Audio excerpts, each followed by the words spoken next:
ഇങ്ങനെ ജോലി കഴിഞ്ഞ് വന്ന് സ്പെഷ്യലൊന്നുമില്ലല്ലോ എന്ന് കരുതിയിരുന്നപ്പോഴാണ് നമ്മുടെ ഒരു ഫ്രണ്ട് നെയ്മീനുമായിട്ട് വരുന്നത്. എങ്കിൽ അതപ്പോൾ തന്നെ ഫ്രൈ ചെയ്താലോ എന്ന് കരുതി.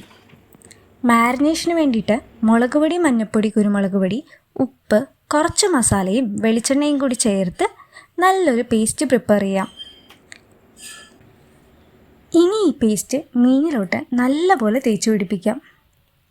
മസാലയെല്ലാം നല്ലപോലെ മീനിലോട്ട് പിടിക്കാനായിട്ട് കുറച്ച് നേരം മാറ്റിവെക്കാം. മാറ്റിവെച്ച് മസാലയെല്ലാം നല്ലപോലെ പിടിച്ചെന്ന് ഉറപ്പാക്കിയ ശേഷം പാനിലോട്ട് കുറച്ച് വെളിച്ചെണ്ണയും കൂടി ഒഴിച്ച് നമുക്ക് ഫ്രൈ ചെയ്തെടുക്കാം.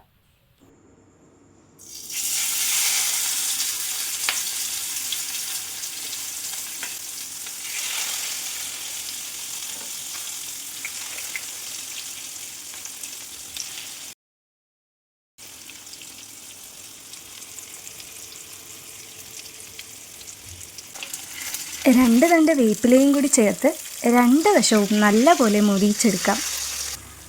നമ്മുടെ നെയ്മീൻ ഫ്രൈ റെഡിയായിട്ടോ.